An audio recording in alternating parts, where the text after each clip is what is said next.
নারায়ণগঞ্জের বন্দরের বিভিন্ন এলাকায় পানির জন্য যেন হাহাকার চলছে। নিত্য প্রয়োজনীয় কাজ থেকে শুরু করে খাওয়ার পানি পর্যন্ত পাচ্ছেন না এলাকাবাসী।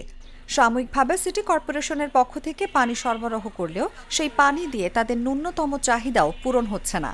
বিশেষ করে গরমের মৌসুম আসার সঙ্গে সঙ্গে পানির সমস্যা যেন প্রকট আকার ধারণ করেছে। বিভিন্ন এলাকা জুড়েই পানির জন্য হাহাকার চলছে।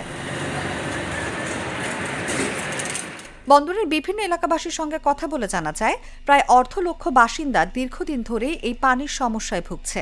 নদীর থেকে পানি এসে আমরা গোসল করি, ওয়াশরুমে যাই, শুধু খাবার পানি দিচ্ছে এখান থেকে। এই বিগত 1 মাস যাবত এই অবস্থা হচ্ছে আমাদের। নদীর ময়লা পানি দিয়ে তারপরে আমাদের বাঁচার জন্য করতে হচ্ছে। পানি পাই তো পাই না, পানি পাই তো পাই না। বিভিন্ন কারণে দেখা যায় প্রশাসকের কাছে দস্তখত করা হলেও, আবেদন করা হলেও তারা বিভিন্ন ধারণা দিচ্ছে। এদিকে বন্দর এলাকার পাশ দিয়েই বয়ে গেছে শীতলক্ষ্যা নদী, কিন্তু এই শুষ্ক মৌসুমে সেই নদীর পাশ দিয়ে যাওয়াই যেন দায় হয়ে যায় দুর্গন্ধ ও ময়লাযুক্ত পানির কারণে। তারপরও এলাকাবাসী অনেকটা অপারগ হয়ে নদীর পানি দিয়েই গোসল করেন।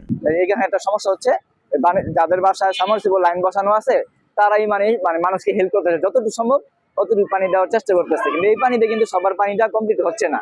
তা আমি আপনাদের মাধ্যমে প্রশাসকের কাছে আমি জানাচ্ছি যে এটা আকর্ষণ করছি যে এই ব্যবস্থা দ্রুততম সময় একটা ব্যবস্থা না হোক, এবং প্রয়োজনে 23 নং ওয়ার্ডে আরো 2টা গভীর ওয়াসার একটা পাম্প বসানোর জন্য এগুলি একটু বিবেচনা করা উচিত। তবে নারায়ণগঞ্জ সিটি কর্পোরেশনের নতুন প্রশাসক নিয়োগকে ঘিরে তারা কিছুটা আশ্বস্ত হচ্ছেন।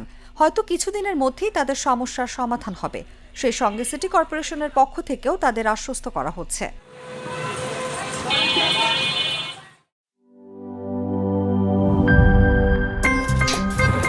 আমার একটা স্মার্ট সিদ্ধান্তে 25% গ্যাসের খরচ কমেছে। ভাবছেন কিভাবে?